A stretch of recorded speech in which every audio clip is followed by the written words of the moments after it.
Please subscribe to Face TV Africa and turn the notification on. Face TV Africa, ẹ jọ̀ọ́ ẹ subscribe, hete. Face TV was Swoby.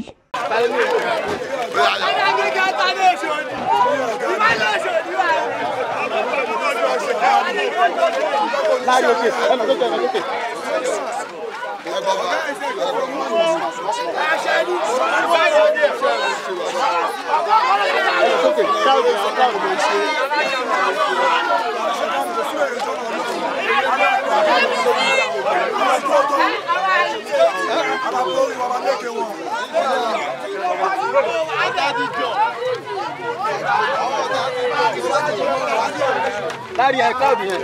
Ọjọ́! Ọdíjọ́!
Best level. APC. Best level. For your mandate we shall stand. For your mandate, for your mandate, for your mandate we shall stand.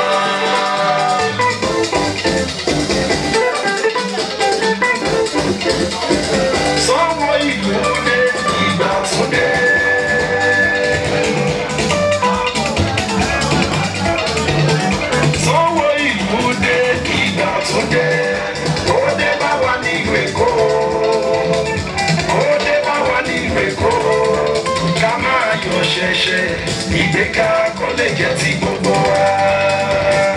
Gbé ayé ìrọ̀rùn gbogbo ará ìgbó ìdẹ̀ra fún tẹ̀kú tọmọ. Tálẹ́ni tó lè ṣe o Sanwó-Olú ni ọ̀rẹ́ má sọ̀bọ̀ lẹ́nu Sanwó-Olú ni ó dìbò fún. Bí kọ́mi gọ́fà Sanwó-Olú ni ó dìbò fún.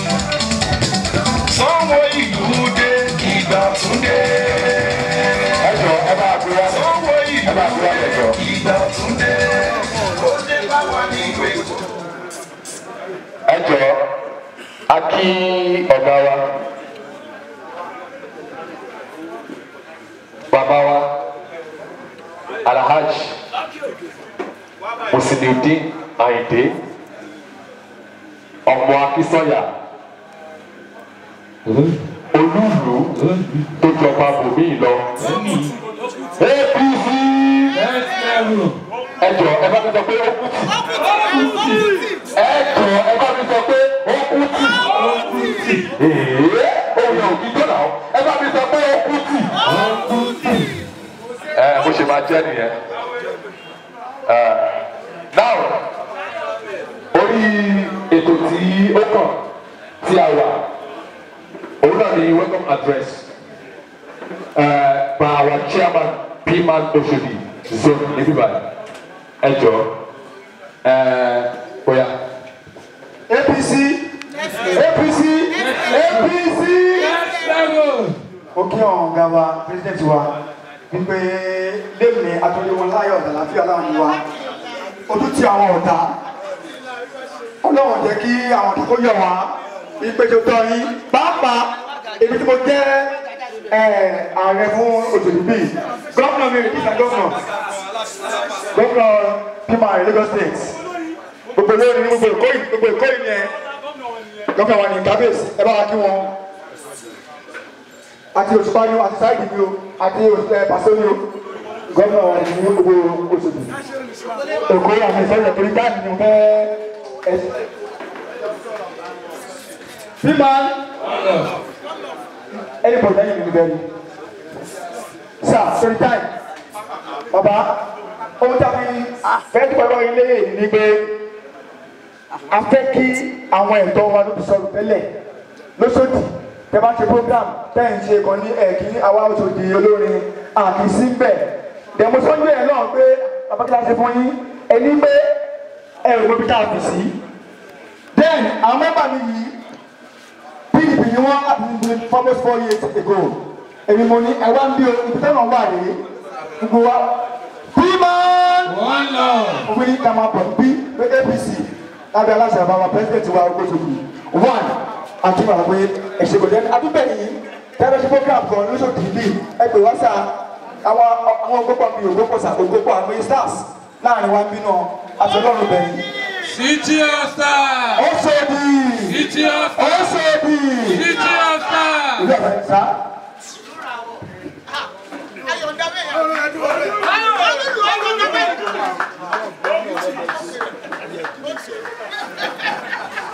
APC. APC. Next level. APC. Next level. One love.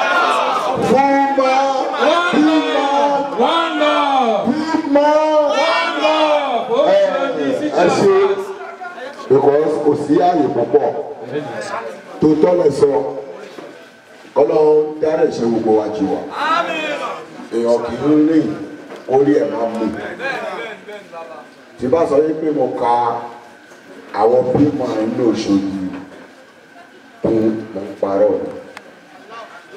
because kò dá kí ọ̀gá pààrọ̀ ìlú ìwà ìlú ẹ máa ń sọ fẹ́yàn síbi tó mi ò lè wọ̀ kò fẹ́yàn tó lè tẹ̀rù bà mí láì dàgbà ẹni tí ó bá jẹ bí kò lè kú bí either is good or bad oníkálukú máa tẹ̀sán mo ìwà sí máa folú kù ní nǹkan bí ìlẹ̀rú lánàá ẹni tó bá rí mi aṣọ ilé nìkan mo já wà mo wà ní mọ́tò mo lè dúró sí lára pàtó yẹn àwọn ọmọ kọjá ń bẹ̀ ọmọ pé fúnra ara mi mo pè wọ́n yí pé ẹ máa pè mí nìkan bí wọ́n á ní mọ́tò wọ́n á wà ní gbogbo kíláàsì wọ́n yá àwọn lẹ́nu ọ̀fọ̀ sára wọ́n máa ń jẹ̀rù mi onígbò mo ṣe àjọ̀rù kò síbi tí mo lè lò. wọ́n bá rẹ̀ pé ìbọn ṣẹlẹ̀ ní campaign ìbọn tó ṣẹlẹ̀ ní campaign mo ti ń lọ campaign láti 99 mo rẹ̀ máa ń lọ sí outside campaign tí máa ń lọ sí but èyí tó ṣẹlẹ̀ bẹ́ẹ̀ yẹn ẹ̀yin náà wò first flag wọ́n kọ́ máa raise the flag APC ẹni tẹ́mi náà fi ní bẹ́ẹ̀ ni mo dúró sẹ́gbẹ̀ẹ́ èmi mo mojú ọ̀làọ̀là wàlágbọ́ta ẹ̀ka ìlànà ẹ̀sìn ẹ̀yìn nípínlẹ̀ tí wọ́n fi wọ́n lẹ̀ lọ́rùn because àdúrà àwọn ìwé world òun ló fi mi dúró lórí dúró yìí mo fẹ́ fi ọlọ́wọ́ bá bẹ̀rù ìlérí mẹ́ta ni màá ṣe ọlọ́wọ́ bá bẹ̀rù ní àlùkáwálì ẹ̀rọ ọlọ́run mo mọ̀ yí pé gbogbo yín ti bóòlù PDP ẹ̀dùnkọ́ sí APC àwọn Yorùbá dẹ̀ máa ń pa òye kan á nínú ilé láti kẹsàn-án èdè àmọ̀ ìgbà wo lórí ìta là ń ṣe fún jù tọ́ọ̀bà sọ èmi mọ̀ mi ò tẹ́ anybody kó ní olórí Òṣòdì because ọmọ Òṣòdì ọdún tó bá ṣe gbé rẹ sókè náà làwọn náà máa ṣe ṣe kí ni lásìkò ẹni tó bá ní ká rí òun la máa rí èmi wá fi àsìkò yìí mo fi dá yín lójú wípé tó bá di March on the 2 tàbá ṣe gómìnà and assembly door on the 3 àmàgbọ́ resort ní agbọ́rọ̀ lọ́wọ́ kí àwọn ọmọ mi tó ṣe má folúkú kí ni ìkọ́nọ́lọ́ ṣe tí mo lọ bá wọn bá ní bí o kọ́ tó ṣe mo fi dá yín lójú wípé èmi àti gómìnà gbogbo a máa jókòó pẹ̀lú gbogbo orin olórí Òṣòdì ibẹ̀ ní dọ́tọ̀ àti assembly lọ́ti máa ṣèdúpẹ́ a máa ta họ́ọ̀lù kan mo lè máa fẹ́ lẹ̀ wọ́n máa sóúnjẹ gbogbo wa máa yẹ ibẹ̀ láti máa gbé àwọn èèyàn wa ẹ rìpọ́ọ̀tù mi ẹ rìpọ́ọ̀tù mi ẹ rìpọ́ọ̀tù mi tó ti lé yín sí èmi mọ̀ ìgbà máa wí wàláì because àwọn òfin tí náà ti wọn tó bá yẹ pé àwọn afẹ́ fìtì náà ti wọn ìkọ́ tó ṣe fún 2015 ó yẹ ká ti máa ṣe ókè tààlà fẹ́ gbé lóṣòdì tààlà fẹ́ fọlọ́pàá gbé tààlà fẹ́ máa gbé kiri àwọn òṣè yẹn because ẹgbẹ́ wa ò ṣe ẹgbẹ́ tàbírí tàgbọ́ mo fi ọlọ́wọ́ bá bẹ̀rù tó bá ti di ọ̀la ẹjọ́ torí Ọlọ́run ẹ wá fọwọ́ bá mi ní ọ̀la ọmọ bẹ́ẹ̀ ṣe máa rí mi because a máa ṣe campaign wọ́tọ́ọ̀sì ni bá ṣe wà yìí kò ní sún wa kò lè ní rẹwà àwọn aráàlú ọ̀rẹ́ wa ni bàbá wa ni wọ́n màmá wa ni wọ́n. ẹ má mà polú ọmọ ṣàwádà olùkọ́. Bàbá ní kọ́mọ́dá àwọn ìyá ìdè lọ sí bàlọ́ orin ẹ̀wọ̀n ṣe bá ìdè kú. Ọ̀rọ̀ yìí ló bí òwe ọ̀ṣàgbọ́lù wọ́n jẹ́wọ́ wọn yẹ. Ọ̀gá ẹ̀ má yẹ àìlè mú sí ilé o. Akíkọ́yà òkú ọlọ́gbà research. Àwọn ènìyàn kú ẹyẹ wà láàyè. Ó ṣe tó ti kú. Àyìnbá kù ọ̀yá òun tó lé lẹ́yìn Mùsùlùmí lé lẹ́yìn olùṣètò ikú MC olùṣètò ikú ọmọ ẹ òṣètò okú aya ẹ òṣètò okú ẹni bá rún kúrò ẹ ó kó máa ní ṣe lọ.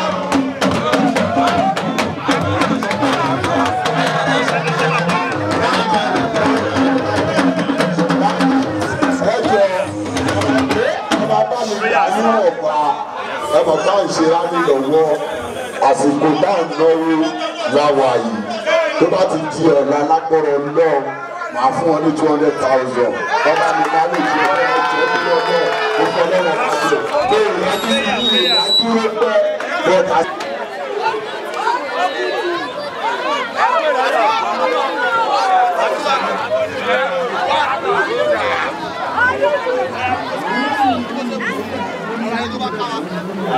Thank you.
Please subscribe to Face TV Africa and turn the notification on. Face TV Africa, ẹ jọ̀ọ́ ẹ subscribe hete. Face TV was Swoby.